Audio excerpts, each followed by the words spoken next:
నిర్మాణం చేసి ఢిల్లీ పాలకులను ఒప్పించి తెలంగాణ తేవాలి, దానికి మీరు సిన్సియర్ ప్రయత్నం చేయాలంటే వాళ్ళు మాకన్నా ఎక్కువ గొప్ప మాటలున్నాను. మేము చాలా నిబద్ధతతో ఉన్నాం.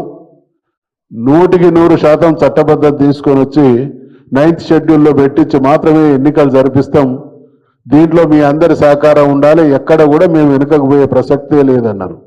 ఇవాళ బిల్లు పాస్ చేసుకొని 100 రోజులు కావస్తా ఉన్నది. ఎక్కడ ఉలుకు లేదు, పలుకు లేదు. ఇంత ఉలుకు పలుకు లేనటువంటి స్థితిలో సంఘాల వాళ్ళు డిమాండ్ చేస్తున్నా మళ్ళీ మాట మార్చి మడమ తిప్పేటువంటి ప్రయత్నం చేస్తూ ఉన్నారు. గుసగుసలు వినిపిస్తూ ఉన్నాయి.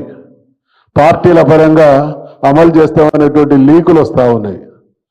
తస్మాత్ జాగ్రత్త రేవంత్ రెడ్డి గారు, మీరు మీ ప్రభుత్వం ఈ దేశంలో బీసీలను సర్వనాశనం చేసినటువంటి పార్టీ కాంగ్రెస్ పార్టీ.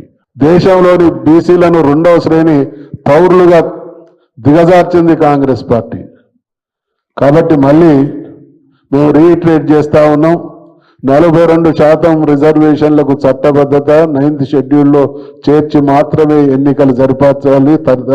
ఒకవేళ అది కాకుండా ఏదన్నా జరిగితే జరిగేటువంటి పరిణామాలకు రేవంత్ రెడ్డి కాంగ్రెస్ పార్టీ వారి ప్రభుత్వమే బాధ్యత వహించవలసి ఉంటుందని హెచ్చరిస్తాం.